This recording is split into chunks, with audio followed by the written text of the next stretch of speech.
Hi, welcome to Word Roast. Today's word is librocubicularist. Don't worry, I'm not trying to put a magic spell on you. I can even barely spell that word.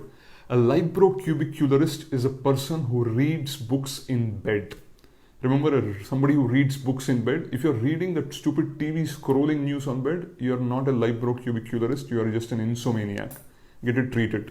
I've been told that watching my Word Roast does put people to sleep. But librocubicularist, as you can see from the word, has a lot of Latin roots. Like libro comes from the liber, which means book, the same word that gives you library.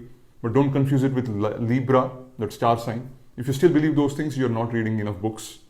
And cubicle means bedroom. Yeah, that thing in office that is partitioning you from your colleagues, that's actually a bedroom.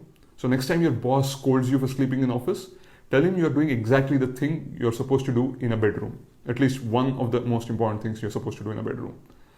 Now, this librocubicularist with all these fancy Latin roots sounds like a very ancient word. But it is actually a very recent coinage. It was coined in 1919, barely 100 years ago.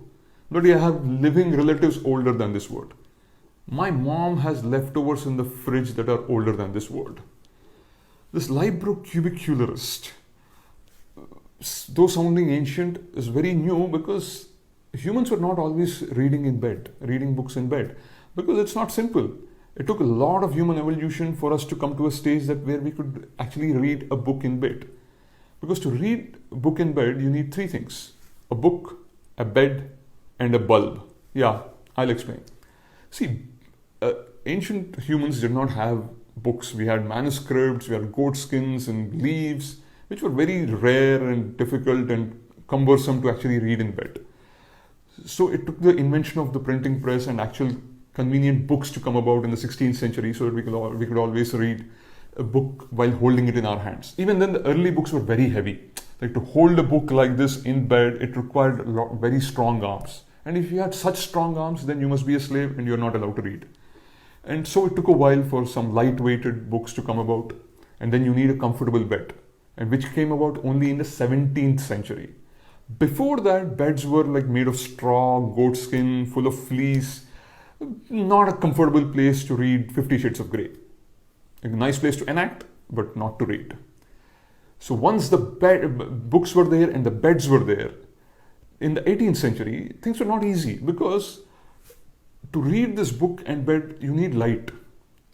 And at that time, the only light available was candles and kerosene lamps. And the problem with these things is, while you're holding a kerosene lamp in one hand and reading a book like this, and you know what happens when you're reading a book, sometimes you doze off. And then the lamp falls on you. It burns the liber and the cubicle and the librocubicularist. And sometimes even the librocubicularist's wife. Yeah, this was a real danger in the 18th century. Parents of young girls used to fear giving their daughter to a guy who reads books in bed. It's safer to give your daughter to a person who will go into a war or something, because in that case only he will die. But if you read books in bed, it's likely your wife is also going to die with you. That is why nerds had such a bad reputation in those centuries. And that's where this whole thing we hear from our moms: don't read books in bed, don't read books in bed. My mom tells it to me all the time. It's not because she cares about either the book or the bed. She's worried she won't get a daughter-in-law. Everything leads to my marriage. But then everything changed in the 19th century when Thomas Alva Edison invented the light bulb. That started the golden age of reading books in bed. Now we had everything to have a comfortable experience of reading a book in bed. Like you had the book and the bed, the ambient lighting, and also if you had a great partner, that was even better, because that's very important. If your partner complains, you can't do anything. But my question is, if you have a bed and ambient lighting and a very amiable partner, why the hell are you reading books? But then that's a different story altogether. And I personally believe that this competition that happened between books and beds was amazing for books and beds. Because books and beds were in an arms race. Because beds were getting more and more comfortable. The moment you slept on the bed, you immediately went to sleep. You didn't need a book. And then books were just improving themselves. They're becoming racy, pacey, juicy.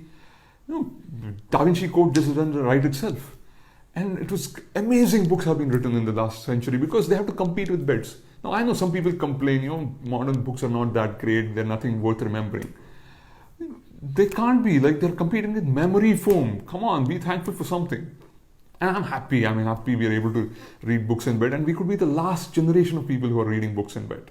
Because now everybody is holding their smartphones, like they're sitting in bed, scrolling through Instagram feeds of some idiot telling word roasts.